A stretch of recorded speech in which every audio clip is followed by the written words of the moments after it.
you've got to be constantly evaluating whether we're speaking to somebody, like thinking like you're speaking to that person on the outside, constantly thinking, am I really talking to a clinician out there who's taking care of this patient, seeing this problem, or am I blowing it over? Am I saying like, I don't know, consider clinical correlation.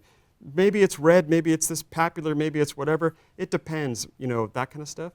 And always sort of think about that you're talking to this person and you're being respectful to that person. Are you respecting their time? Are you respecting their ability to learn? Are you respecting that this is a hard topic?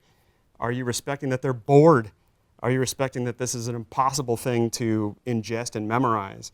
And I think that that's what we do that's different, is constantly think about really who you're talking to. Not am I doing a good lecture, not am I doing my slides good enough, but am I really helping that person on the other side directly, which I think is what you were talking about is a important piece of it. Having other people in the room and actually talking.